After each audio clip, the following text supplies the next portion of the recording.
Bom dia, boa tarde, boa noite para todos que estão nos assistindo. Eu sou o professor Sani, aqui da cidade de Theobroma, em Rondônia. Estou vindo aqui a vocês para apresentar um conteúdo de biologia que está dentro de uma área da biologia que é a genética, chamada de heredograma. Muitos professores têm pavor de trabalhar essa matéria porque simplesmente ela não é fácil.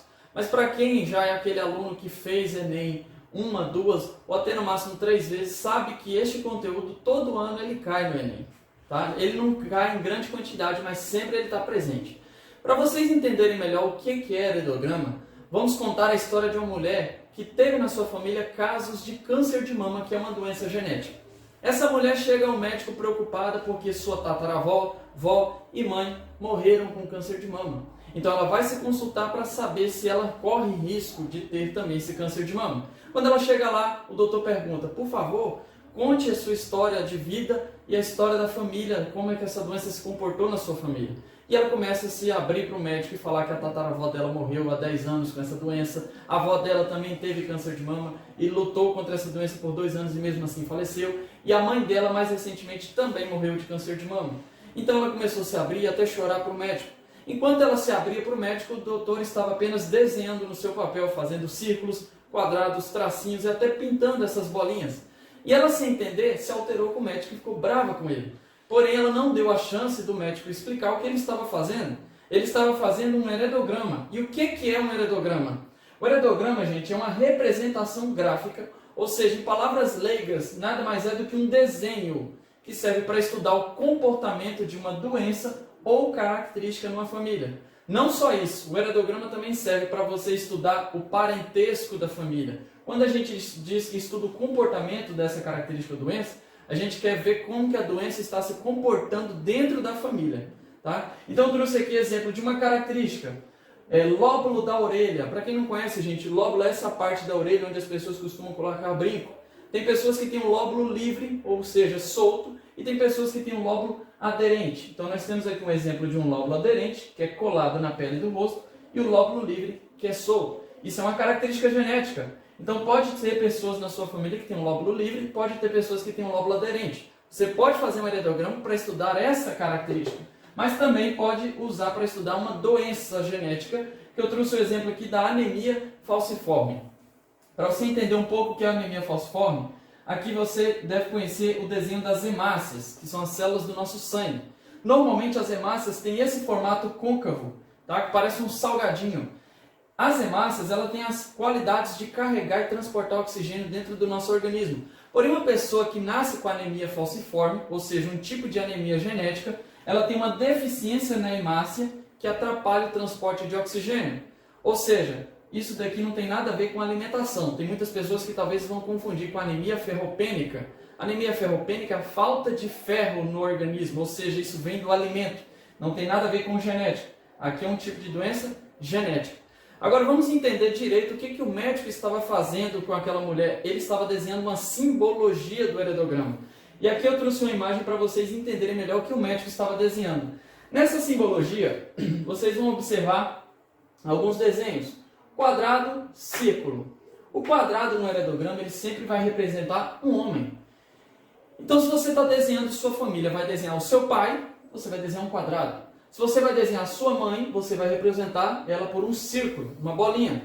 Se por acaso há algum indivíduo com sexo indeterminado na família, não tem nada a ver com sexualidade da pessoa. Esse sexo indeterminado pode ser feito por 2 fatores. Um fator menos comum é quando você tem um parente muito distante que nunca chegou a conhecer, você só sabe que ele existe, mas não sabe nem se era homem ou mulher, então você coloca como sexo indeterminado. Ou simplesmente, na maioria das vezes é usado assim, quando a mulher está grávida e ainda não fez o exame de sexologia para descobrir se é uma menina ou um menino, coloca sexo indeterminado, porque a criança já existe. Agora, se por acaso você tiver no heredograma um quadrado ou um círculo que esteja pintado, tem uma diferença, tá? Se ele está pintado é porque esses indivíduos eles possuem a característica estudada. Quer dizer que aquele médico, quando ele estava desenhando um heredograma da família da mulher, ele desenhou a tataravó dela. Então fez um círculo. e pintou a tataravó dela, o que ele quis dizer? Que a tataravó dela possui o câncer de mama, que é a doença que está sendo estudada, tá? Então, sempre que o indivíduo estiver pintado, é porque ele tem a doença ou a característica que está sendo estudada. Quando você vê esse símbolo, um quadrado ligado a um círculo, isso significa um casamento. Olha aí, papai e mamãe casados. Agora, se você vê um quadrado ligado a um círculo, só que tem dois tracinhos, não sei se vocês estão conseguindo ver direito, são dois tracinhos, isso é um casamento consanguíneo, ou seja, um casamento entre parentes, entre primos na maioria das vezes. Você pode também ter uma simbologia, um quadrado ligado a uma bolinha, casamento. Desse casamento sai um indivíduo. Isso daqui é uma filiação, quer dizer que esse menino, homem, é filho deste casal. Estão compreendendo? Continuando aqui, ó, nós temos três indivíduos, um quadrado e um círculo, um menino e uma menina. Eles estão ligados pelo lado? Não. Se eles estivessem ligados pelo lado, era casamento, mas eles estão ligados por cima. Isso significa uma irmandade. Tá? Irmãos, eles são ligados por cima e não pelo lado. Aqui nós temos uma representação completa de uma família. Papai casou com mamãe e tiveram 3 filhos. Então teve um menino e uma menina. Interessante que quando você estiver fazendo uma leitura do heredograma, você sempre vai ler da esquerda para sua direita. Porque a ordem como eles são desenhados representa também a ordem do nascimento. Quer dizer o seguinte, o homem não está na frente da mulher aqui, isso não tem nada a ver com machismo, isso tem a ver com a ordem do nascimento. Quer dizer que este homem é mais velho que essa mulher. O menino aqui, ó, é o primogênito do casal. Este rapaz foi o segundo filho do casal. E essa menininha é a caçula. A ordem que eles são desenhados é a ordem também do nascimento. Agora vamos imaginar que essa garotinha caçula acabou de nascer e está aprendendo a engatear. Está lá brincando na casa. Papai saiu para trabalhar, a mamãe está lá cuidando de 3 meninos, está quase ficando louca. E aí essa menina está andando, engateando, caiu da escada, quebrou o pescoço e morreu. Infelizmente. Só que se essa menina morreu, o que você vai fazer? Você vai apagar ela da história da família? Não. Você vai apenas colocar um risco sobre ela. Isso daqui eu estou representando que o indivíduo morreu na família. Se você, por exemplo, está falando do câncer de mama daquela mulher, e a mulher morreu com câncer de mama, você pintou ela porque tem a doença e fez um risquinho. Quer dizer que ela morreu por causa da doença. Tá? Os 2 últimos símbolos que vocês precisam entender é o símbolo de gêmeos univitelinos. Gêmeos univitelinos, pessoal, aqui no heredograma está faltando essa parte, mas vamos lá. Gêmeos univitelinos, eles têm uma forma de se ligar por cima diferente dos irmãos. Os irmãos que não são gêmeos, eles são ligados de forma quadricular. Agora, os gêmeos univitelinos, triangular, ligado por cima e ainda pelo lado, como se estivessem casados, mas não são casados. Gêmeos univitelinos são aqueles gêmeos idênticos, para você entender mais fácil. Gêmeos fraternos, eles são ligados de forma triangular, só que os fraternos, gente, eles não são idênticos. Tanto que pode acontecer gêmeos fraternos ser um menino e uma menina, que eu acredito que vocês conhecem, que possa ter gêmeos dessa maneira. Só que esses gêmeos não são idênticos. O que é interessante você diferenciar entre esses dois? Gêmeos univitelinos sempre vai possuir o mesmo tipo de alelo. Ou seja, se essa menina for azinho, essa menina, sua irmã univitelina, tem que ter o mesmo tipo de alelo, azinho. Já os fraternos não, pode ser diferente. Já que o menino pode ser, por exemplo, azão, a menina pode ser azinho. Como eles são fraternos, não tem desculpa deles ser diferente. Eu vou deixar para vocês na descrição do vídeo, para você baixar o material, ou até mesmo se você não conseguir baixar o material, pesquise no Google simbologia do heredograma, que pode haver várias simbologias diferentes, mas aqui ela é uma básica para que você possa entender o desenho, que daqui a pouco eu vou mostrar um heredograma desenhado aqui para vocês. Mas vamos entender como é que funciona esse heredograma então na prática, nos exercícios. Então vamos ver, resolvendo o heredograma, como se resolve um heredograma? O heredograma, gente, é muito simples. Para simplificar isso para vocês, o heredograma ele é dividido em 4 partes a ser resolvida. Ou seja, 4 passos. O primeiro passo, você deve numerar gerações. O segundo passo, você deve numerar os indivíduos. O terceiro passo, você deve descobrir o tipo da doença, que esse é o passo mais importante. O quarto passo é determinar os alelos de todos os indivíduos do heredograma. Calma que eu vou passar isso passo a passo por vocês. Bom, esse primeiro passo, numerar gerações, pessoal, é você numerar quais são as gerações da família. Ou seja, pai, mãe, primeira geração. Eles tiveram filhos, essa então é a segunda geração. Esses filhos tiveram outros filhos, então terceira geração. Ou seja, o primeiro passo é numerar quais são essas gerações do heredograma. Segundo passo, numerar os indivíduos. Cada indivíduo da sua família vai ter um número para ele ser representado no exercício. Isso é muito simples. Aqui é o passo mais importante de todos para resolver o heredograma. Descobrir o tipo da doença. Ou seja, o tipo da doença ou da característica que está sendo estudada, ela pode ser dominante ou pode ser recessiva. Depois de descobrir isso, você vai para o quarto e último passo, que é determinar os alelos de todos os indivíduos do heredograma. Bom, então retomando, pessoal. Esse terceiro passo que eu comentei para vocês, que era o mais importante de todos, descobrir o tipo da doença, para ele ser resolvido, precisam de 4 regras. Então, por favor, não confundam isso. Para resolver um heredograma, são 4 passos. Tá? Primeiro passo, segundo, terceiro e quarto. Para resolver o terceiro passo que eu estou falando aqui, que é o mais importante, existem 4 regras para determinar qual tipo da doença, se ela é dominante ou se é recessiva. Então, vou mostrar agora para vocês a primeira regra e vou dar um exemplo em cima dela. Para descobrir o tipo da doença, existem 4 regras para determinar. E a primeira regra é a seguinte: se a doença se apresentar em todas as gerações, pode ser dominante essa doença. Então, retomando, eu fiz esse desenho aqui de uma família. Agora você tem um heredograma completo, tá? Então vamos dar uma leitura rápida nele para que você possa entender, observando aquela simbologia que eu apresentei anteriormente. Então nós temos aqui um homem casado com uma mulher, né? Este homem casou com essa mulher e tiveram quantos filhos? Um filho, que é o primogênito, 2, 3, 4, 5, 6. Então foi um menino, outro menino, 2 moças, um rapaz e uma menina. São 6 filhos. O primeiro filho do casal teve 2 filhos, um menino e uma menina. A terceira filha do casal teve um menino e uma menina. E o quinto filho do casal teve um menino e uma menina. Tá? Então você agora vai entender mais ou menos como é que funciona o heredograma na prática, resolvendo ele. Então vamos recapitular aqueles passos. Como eu disse anteriormente, para resolver o heredograma são necessários 4 passos. Vamos ver o primeiro, espero que vocês tenham feito as anotações aí. O primeiro passo, numerar as gerações do heredograma. Para numerar gerações, você sempre vai numerar com números romanos. Ah, professor, nunca aprendi números romanos na escola. Está na hora de aprender pelo menos o básico. Então vamos lá. Você vai fazer a numeração do lado esquerdo do desenho, nunca do lado direito dele. Então, o pai e a mãe, a primeira geração, você vai colocar aqui em número romano, número 1. Isso é a primeira geração. Os filhos desse casal representam a segunda geração. E os netos desse primeiro casal representam a terceira geração. Pronto. Isso é coisa muito simples. Primeiro passo, numerar gerações. Qual o segundo passo? Veja aí nas suas anotações. Nós devemos numerar todos os indivíduos do heredograma. Para numerar os indivíduos, gente, agora não usa-se os números romanos. O número romano é só para gerações.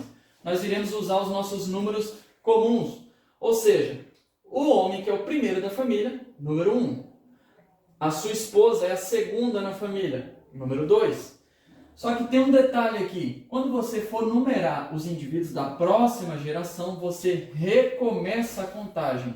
Então, nós temos na primeira geração 1 e 2. Veio para a segunda geração, esse aqui não é o terceiro indivíduo. E sim, ele é o primeiro da segunda geração. Então, agora você pode continuar a contagem. 2, 3, 4, 5 e 6. Vamos para a terceira geração. O que eu faço? Recomeço a contagem novamente.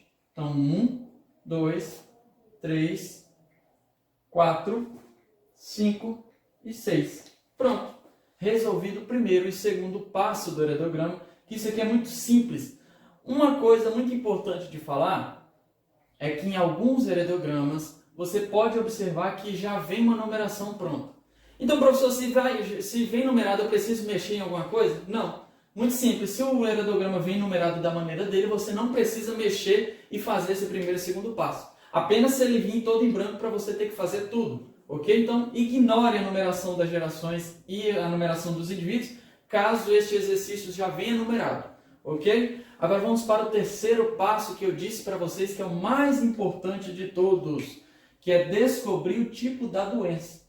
Então nós temos uma família que tem aqui 3 gerações e temos 1, 2, 3, 4, 5, 6 indivíduos doentes. Que doença é essa? Para o problema a gente não precisa saber o tipo da doença, nós não precisamos saber qual é a doença. O que nós precisamos saber é qual o tipo da doença. Ou seja, eu quero saber se essa doença ela é dominante ou se ela é recessiva. Então, para descobrir o tipo da doença, pessoal, nós vamos usar as 4 regras que eu falei para vocês. Então, agora vamos fazer o terceiro passo, resolver o terceiro passo do heredograma usando 4 regras. Então, recapitulando a primeira regra, que é uma das coisas que eu preciso que vocês tenham anotado no caderno. Primeira regra, diz assim, que se a doença se apresentar em todas as gerações, pode ser dominante. Observe que eu coloquei entre aspas, tá? Então vamos observar. Na primeira geração, temos uma pessoa doente. Então a doença está presente na primeira geração. Na segunda geração, temos 3 pessoas doentes. A doença está presente também na segunda geração. E na última geração também temos pessoas doentes. Ou seja, este heredograma, esta família, se encaixa dentro da primeira regra. A doença se apresenta em todas as gerações. Então ela pode ser dominante. Mas é a certeza disso, professor? Não. A própria regra já está dizendo isso. Pode ser dominante. Isso não está escrito à toa, tá? É uma incerteza que nós temos, mas já dá para trabalhar com isso. Então eu tenho aqui uma família que tem uma doença que pode ser dominante. Ok, se eu já descobri o tipo da doença, o que eu tenho que fazer agora? Vamos recapitular o 4º passo para resolver o heredograma. Nós temos que descobrir o alelo de cada indivíduo deste heredograma, tá? Então vamos começar pelo básico. Se a doença é dominante, pessoal, eu acho que vocês têm que ter um conhecimento básico de genética, que se a doença é dominante, ela é determinada pelo alelo azão. Então, uma pessoa que for azão-azão ou azão-azinho, essa pessoa possui uma doença dominante. Agora, se o indivíduo não tem a doença, ele tem que ter alelos recessivos, azinho-azinho. Então, vamos começar pelas pessoas que não têm a doença. Se a doença é dominante, os indivíduos que não têm a doença são azinho-azinho. Como é que eu sei quem não tem a doença? É simples, quem não está pintado. Então, este homem, ele é azinho-azinho, ele não tem a doença. Este aqui também, esta mulher, este homem, esta mulher e este homem. Pronto. Você que estava achando aí que era complicado, nós já resolvemos mais de 70% deste heredograma. Só falta determinar os genótipos dos indivíduos doentes, tá? Os saudáveis, eles são saudáveis e a doença é dominante, então eles têm alelos recessivos. Agora vamos simples. Vamos para a mulher, a primeira do heredograma. Essa mulher é doente, então ela tem que ter um alelo dominante. Agora, como é que eu vou saber que essa mulher é azão-azão ou se ela é azão-azinho? Eu vou observar os filhos dela. Se você analisar, por exemplo, o primeiro filho é doente. Esse menino puxou essa doença para quem? Obviamente para a mãe, o pai não tem a doença. Segundo filho do casal é saudável. Puxou para quem? Para o pai, porque senão ele teria a doença da mãe. Então, detalhe, o indivíduo aqui, ele tem quantos alelos? 2 alelos. O primeiro azinho, pessoal, vocês têm que entender que esse primeiro azinho vem do pai. O segundo azinho vem da mãe. Porque, caso vocês saibam o básico da reprodução humana, não é só uma semente que forma um indivíduo. São 2 sementes. Então, cada alelo desse representa o DNA que esse filho recebeu do pai e da mãe. O primeiro alelo vem do pai, o segundo alelo vem da mãe. Quer dizer que essa mãe teve um alelo recessivo que enviou para esse menino. Ok? Então, essa mãe, ela é azão-azinho. Nós chamamos esse indivíduo de heterozigoto, possui alelos diferentes. Agora que nós resolvemos aqui a primeira geração, vamos para a segunda geração. O menino aqui doente puxou para a mãe. Então, ele tem um azão. Esse azão veio da mãe, tá? O que o pai pode mandar para ela? Somente azinho. Então, eu tenho certeza que esse indivíduo é heterozigoto. Tem como esse indivíduo aqui ser azão-azão? Impossível. Porque ele recebe um azão da mãe e o pai não tem azão para mandar para ele. Tá? Então, é azão-azinho. Mesma coisa eu posso falar desse rapaz. recebe o azão da mãe e o pai só tem azinho para mandar. Ele é heterozigoto. A mesma coisa da moça caçula, recebeu o azão da mãe e o azinho do pai. Muito fácil até agora, vamos para a última geração. Agora complica um pouquinho, mas se você observar, não é tão complicado assim. Nós temos essa menina doente que tem apenas a representação do seu pai. Cadê a mulher desse cara? Ele se reproduziu de forma sexuada? Não, isso é impossível, tá? A questão é que a mulher não foi representada nesse heredograma. E por esse motivo, nós descobrimos que a menina puxou a doença para o pai, então ela tem um azão. Para descobrir o segundo genótipo dessa moça, eu preciso da mãe aqui. E essa mãe não foi representada. Isso quer dizer o quê? Que eu vou deixar ela com um alelo indeterminado. Porque tem dois detalhes a ser discutido aqui. Primeiro, eu não sei se a mãe dela tem a doença. Se a mãe dela tivesse a doença, ela poderia ser muito bem azão. Segundo, se a mãe dela não tem a doença, como é que eu sei disso se a mãe dela não está ali? Então, como eu não posso dar certeza disso, eu vou colocar azão indeterminado. Esse azão eu determino que vem do pai. O azinho que não foi determinado aqui é o da mãe que não está presente. Mesma coisa vale para essa menina. O pai dela está aqui, mas está faltando a mãe. Então nós colocamos o azão que vem do pai e o tracinho de indeterminado que da mãe que não está presente no heredograma. Então aqui nós resolvemos a quarta parte, o quarto passo do heredograma.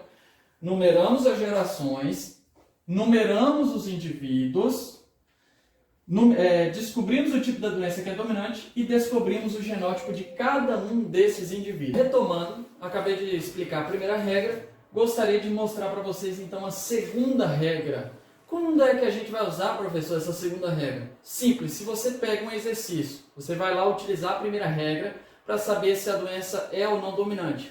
Se naquele heredograma a primeira regra não se encaixa, ou seja, se a doença não se apresenta em todas as gerações, você pula então para a segunda regra, que é a seguinte: se a doença pula uma geração, ela pode ser recessiva.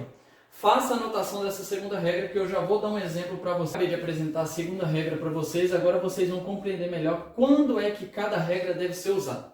Vamos lá, você já começou a fazer um heredograma sozinho, resolver esse heredograma sozinho. Então você já está se sentindo cara inteligente e vai lá e começa esse heredograma do zero. Eu já sei, professor, que nós temos que numerar gerações em números romanos do lado esquerdo. Então você vai lá e faz isso rapidinho, porque isso aqui é coisa de iniciante. Depois você numera os indivíduos. 1, 2, 1, 2, 3, 4, 1, 2. Pronto, muito rápido e fácil.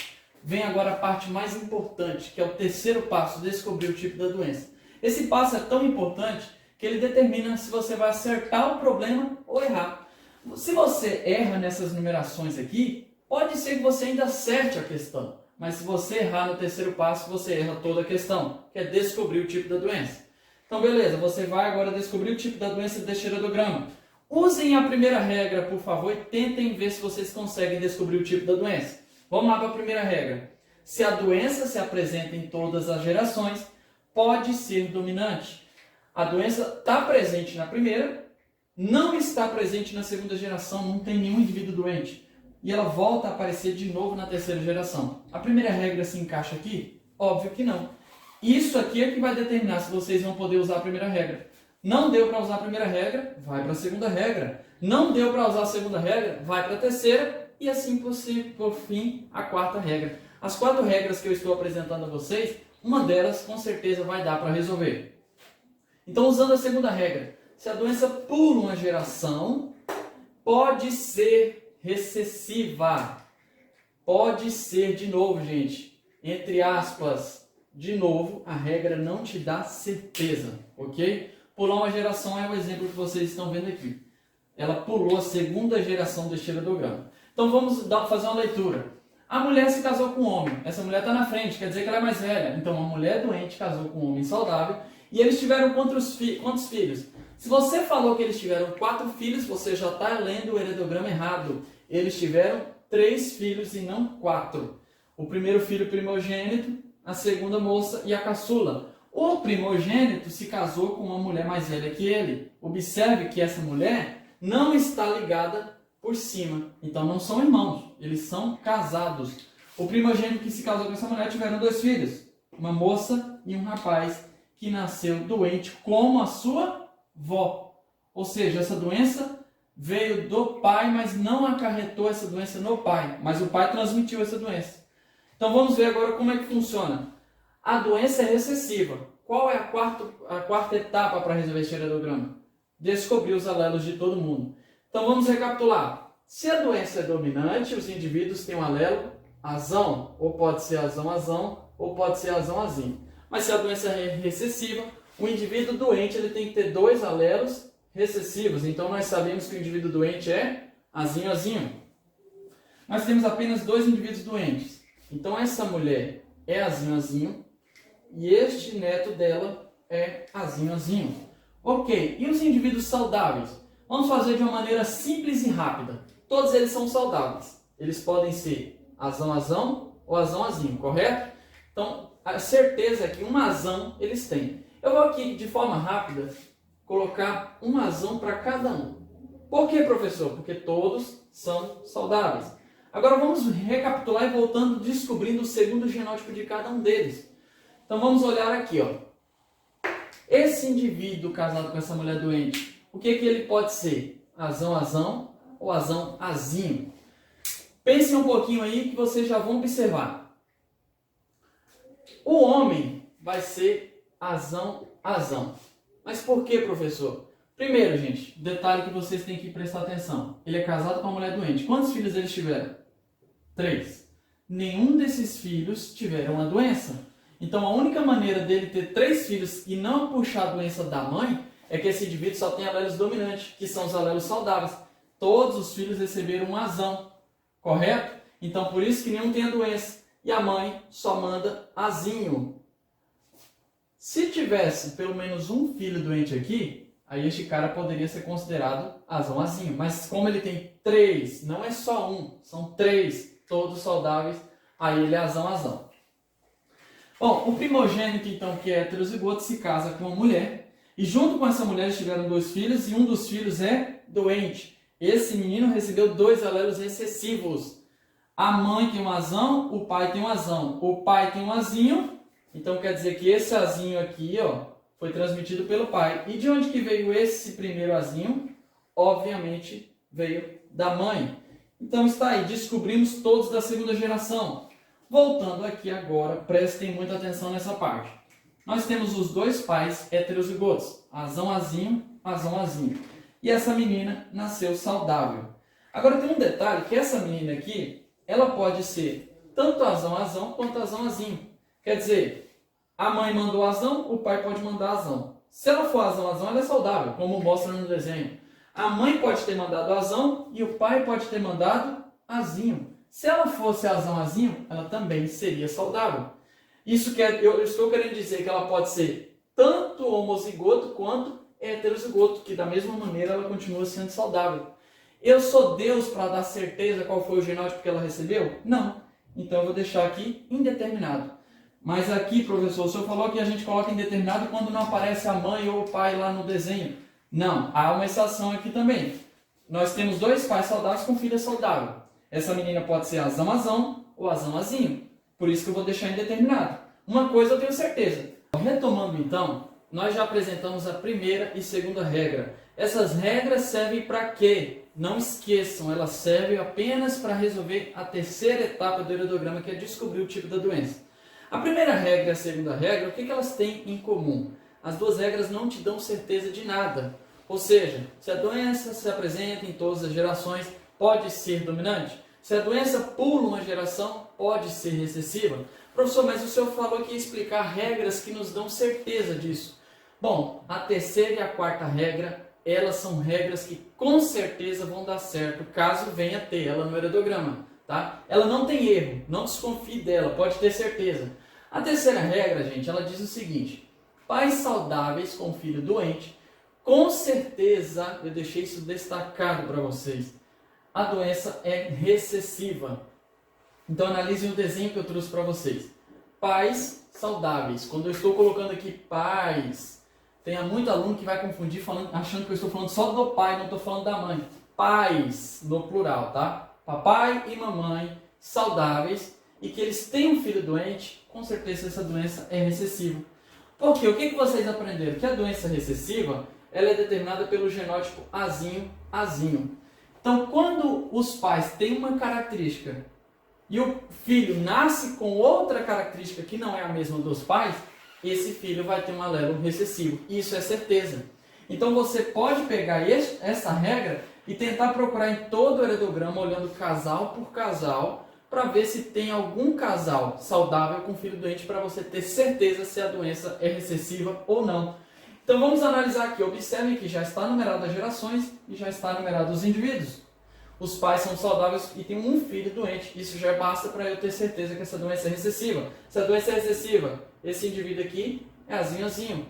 Então os outros 3 aqui são saudáveis. Eles vão ter azão. Os pais têm um filho doente que recebeu alelos recessivos. Quer dizer que esses pais são portadores de uma doença. Os pais não são doentes, eles são portadores de uma doença. Eles carregavam o alelo da doença, que eles não tinham essa doença, mas transmitiram essa doença para sua filha. Já a segunda filha do casal não é doente, então ela pode ser azão ou azão-azinho, por isso eu vou deixar um azão indeterminado, tá? Então essa terceira regra, gente, não é você procurar só o primeiro casal lá do heredograma, que muitos alunos cometem esse erro. Você vai procurar todos os casais, olhando casal por casal, ver se tem um casal saudável que tem pelo menos um filho doente. Se você vê isso no heredograma, com certeza ele é recessivo. Quarta e última regra. Essa quarta regra ela é o contrário da terceira. A terceira regra diz que pais saudáveis que têm um filho doente, com certeza é recessiva. A quarta regra já diz que pais doentes com filhos saudáveis, não precisa ser todos saudáveis. Se tiver um saudável e 2 doentes, já basta. Tá? Pais doentes com pelo menos um filho saudável, com certeza essa doença é dominante. Então vamos dar um exemplo de uma característica dominante, a acondroplasia, que é conhecida popularmente como nanismo. Então mamãe e papai são acondroplásicos, ou seja, eles têm nanismo. E eles tiveram 3 filhos, os 3 têm a estatura normal. Esses 3 filhos possuem uma característica diferente dos pais. Só que a acondroplasia é um tipo de característica dominante. Como eu disse para vocês, sempre que um filho nascer com uma característica diferente dos pais, esse filho tem alelo recessivo. Então esses filhos aqui, eles é azinho. Ou seja, os indivíduos saudáveis, eles não são doentes. A doença é dominante na quarta regra. Então como é que pode 2 anões terem 3 filhos com estatura normal? Simples. Se eles têm a doença dominante, eles têm um azão. Qual o segundo alelo, tanto do pai quanto da mãe? Eles possuem um azinho. No caso, eles possuem um alelo portador, que é um alelo saudável para esse tipo de característica. Então, o papai anão se casou com a mamãe também anã, e ambos tiveram um filho de estatura normal. Logo, aquela pessoa que é leiga vai pensar que alguém pulou cerca. Não, a genética salva muitos casamentos nesse aspecto. Porque aqui demonstra que um filho pode receber um alelo azinho do pai e receber o alelo azinho da mãe, que o azinho não encontra essa doença porque a doença é dominante. Então esse indivíduo tem a estatura normal, mas sim, ele é filho do casal anão. Bom, para finalizarmos, vamos aqui resolver na prática 2 exercícios para ver como é que realmente isso pode cair em algum vestibular ou principalmente no Enem. Agora vamos pegar todos esses conhecimentos que vocês adquiriram, todas as suas anotações, e vamos colocar isso aqui em prática. Então vamos lá. A doença de Huntington é uma anomalia autossômica com caráter dominante. O exercício já está facilitando muito. Ele já está dizendo para você qual o tipo da doença. Você nem precisa gastar seu tempo tentando descobrir o tipo da doença. Cuja manifestação ocorre na fase adulta. Tá? Ou seja, a doença de Huntington, gente, é uma doença que só se manifesta após os 40 anos de idade, com uma progressiva perda do controle motor e problemas psiquiátricos como demência e distúrbios afetivos. Infelizmente, essa doença é uma doença que não há cura, que o indivíduo, após os 40 anos de idade, ele vai começar a perder o controle motor do seu corpo, apresentando problemas como demência e distúrbios afetivos. Ou seja, até os seus 40 anos de idade, você pode ser uma pessoa normal e, de repente, esses sintomas começarem a aparecer. Infelizmente, pessoal, esse tipo de doença ela não tem cura, assim como a maioria das doenças genéticas, elas não têm cura, apenas tratamento. No heredograma a seguir, os indivíduos afetados por síndrome de Huntington estão indicados em negros. Então a família, quem estão pintados aqui, eles têm Huntington, certo? As afirmativas abaixo se referem aos possíveis genótipos dos indivíduos no heredograma. Então observe, a gente não precisa perder tempo numerando gerações, não precisa perder tempo numerando os indivíduos, porque já está feito esse tipo de numeração. E não precisamos perder tempo descobrindo o tipo da doença, porque eu já sei que ela é dominante. Então, quando a doença é dominante, pessoal, o indivíduo saudável ele vai apresentar qual tipo de alelo? Azinho, azinho, para quem já esqueceu, tá? Doença dominante, azão. Se a doença for recessiva, azinho. Então, esses indivíduos aqui em branco são saudáveis. Eles são azinho, azinho, todos eles. Já podemos colocar isso aí. O que nós temos que fazer é descobrir agora o genótipo dos indivíduos doentes. Esses indivíduos doentes, eles têm uma doença dominante, então todos eles têm um azão, ok? Qual o segundo genótipo de cada um deles? Vamos lá. Papai e mamãe doentes tiveram filho saudável. Lembra da quarta regra que eu falei para vocês? Pais doentes com filho saudável, com certeza a doença é dominante. Por mais que o problema falou, se ele não tivesse falado, a gente já descobria a partir desse momento. Nós temos aqui um casal doente com um filho saudável. E observe que o casal tem também um filho doente, mas eles têm um filho saudável. Não precisa ser todos saudáveis, apenas um deles. Então esse casal, como tem um filho saudável, qual é o segundo genótipo do casal? Azinho, tanto para o homem quanto para a mulher. Tá? Eles tiveram alelos portadores que foi enviado ao seu filho que nasceu saudável. Esta mulher com doença de Huntington se casou com um rapaz saudável e tiveram 2 filhos saudáveis. Essa mulher, qual é o segundo genótipo dela? Azinho, obviamente. Por quê? O pai só manda um azinho para cada filho, o segundo azinho veio da mãe. E por fim, a mesma coisa para essa mulher. Os filhos dela são saudáveis, então ela tem que ter um alelo recessivo. Ok, resolvi o heredograma. Agora vamos ver aqui, ó. Assinale nos parênteses V para verdadeira e F para falsa. Os indivíduos 1, 1, 1, 2, 2, 1 e 2, 3 são homozigotos. Vou explicar algo que eu não havia explicado antes. Nós temos ali o indivíduo 1, 1, 1, 2, o 2, 1 e o 2, 3. Você viu isso aqui, talvez você venha ficar doido. Meu Deus, o que o exercício está querendo falar? Lembra quando eu expliquei para vocês sobre numerar gerações em números romanos e numerar os indivíduos com números normais? Então você está vendo aqui número romano, número comum. O número romano representa a geração desse indivíduo. O número dele representa a posição que ele está desenhado no heredograma. Então quem que é o indivíduo 1 deste heredograma? 1, geração. 1, posição dele. Então, referente 1 está falando desta mulher. 1, 2, 1, 2, fala deste homem. 2, 2, geração 1. E espero que vocês estejam entendendo, tá? Então, representado no número romano, representa a geração, e o número normal representa a posição dele nesta geração. É para isso que vocês têm que numerar tanto geração quanto os indivíduos. Então, vamos ver se isso é verdadeiro ou falso. O indivíduo 1, 1, 2, 2, 1 e 2, 3 são homozigotos? Talvez você pare e se pergunte, o que é homozigoto, professor?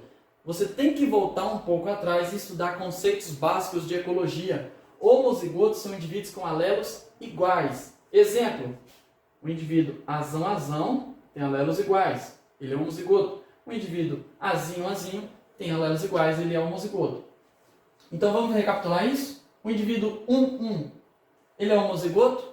Não, ele não tem alelos iguais, só se for azão ou azinho. Ele tem um alelo azão e um alelo azinho. Como é que esse indivíduo é chamado então, professor? O indivíduo azinho, ele tem alelos diferentes, um dominante, um recessivo. Esse indivíduo vai ser chamado de heterozigoto. Heterozigoto. Então os indivíduos 1, 2, 2, 1, 3, 2, 3, eles não são homozigotos. Tecnicamente são todos heterozigotos. Então essa primeira alternativa está falsa. Segundo, os indivíduos 2, 1, pessoal, e 2, 3, ok? São heterozigotos? Sim.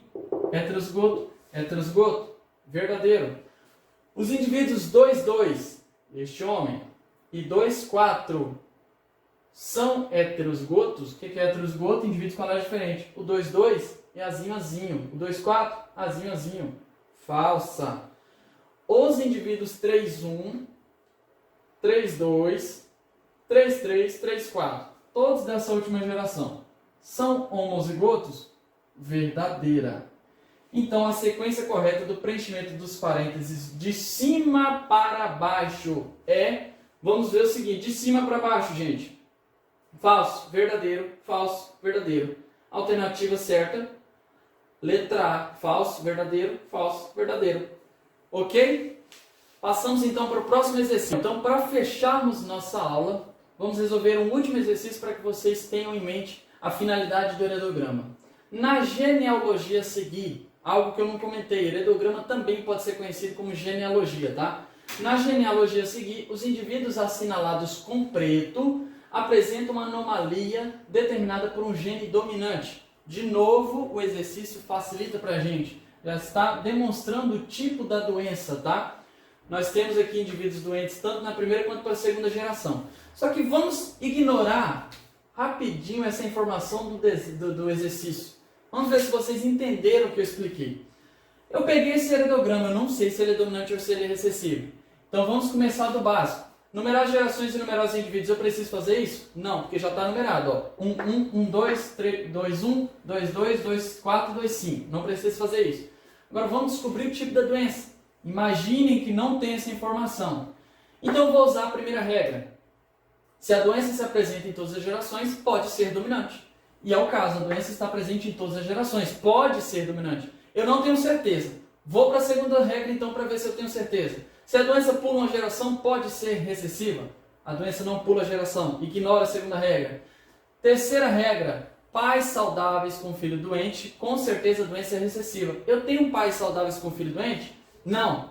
Tem que ser o casal saudável. Nós temos uma mulher saudável e um homem doente. Então a terceira regra não se encaixa. A quarta regra, para ter certeza, pais doentes com filho saudável com certeza é dominante.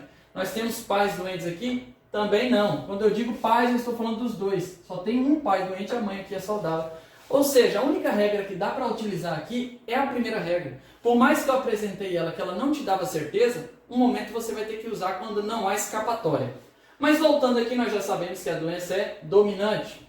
Então, analisando essa genealogia, é correto afirmar. Você vai analisar e marcar qual a opção correta. Antes de perder tempo aqui tentando analisar o que é correto, vamos determinar o genótipo de todos os indivíduos. Se a doença é dominante, esse tem razão, esse tem razão, esse tem razão. Os saudáveis vão ser azinho, azinho. Qual é o genótipo desse homem? O segundo genótipo desse homem? Azinho, porque ele tem um filho azinho, azinho, outra menina azinho, azinho.